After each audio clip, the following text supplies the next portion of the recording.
లేకుండా అంటే మచిలీపట్నం యాడ్ అయితే వాళ్ళకి కూడా సంతోషమే కదా, వాళ్ళకి కూడా రాజధాని అనేటటువంటి ఫీలింగ్ ఉండదు కదా. ఒకప్పుడు బ్రిటిష్ వాళ్ళ టైంలో అదే హెడ్ క్వార్టర్ మచిలీపట్నం, కాబట్టి అట్లాంటి హెడ్ క్వార్టర్ వచ్చినట్టు ఉంటది.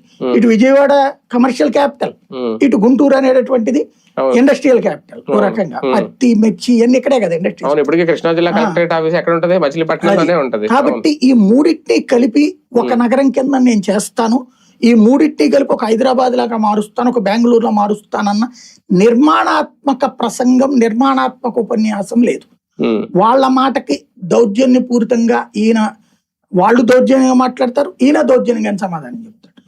దీంతో నిర్మాణాత్మకం కాకపోవడం వల్ల ఎవరికి వాళ్ళు ఎదుటోళ్ల పట్ల నెగిటివ్ చేస్తున్నారు, టోటల్ గా రాష్ట్రానికి నాశనం చేస్తున్నారు. మొన్నటి వరకు కొన్ని రోజులు సైలెంట్ గా ఉన్నారు జగన్మోహన్ రెడ్డి గారు స్టార్టింగ్ లో, అంటే ఈ 2 ఏళ్లలో ప్రతిపక్షంలోకి వచ్చాక. ఇప్పుడు నిన్న ఇచ్చిన స్టేట్మెంట్ ఏంటంటే అమరావతి కావాల్సిన వాళ్ళు టీడీపీకి ఓటేసుకోండి, మావగన కావాలంటే మాకేటండి. ఈ ఓపెన్ స్టేట్మెంట్ లేదంటే ఆయన అంత అంటే ఆయనకు పరీక్ష పెట్టేసుకుంటున్నాడు ఇప్పుడే. ఆ విషయాన్ని నేను అభినందిస్తాను, తెగించాడు. ఎందుకంటే డ్రామా కాదు.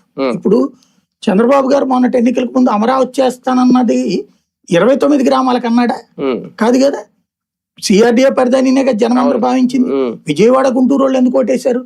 ఇప్పుడు ఉట్టి 29 గ్రామాలకే అయితే గనక చంద్రబాబు నాయుడు ఎందుకు ఓడిపోవాలి 19లో? అంతకంటే బాగా చేస్తాడని జగన్ ఓటేశారు. అక్కడ అన్యాయం జరుగుతుంది.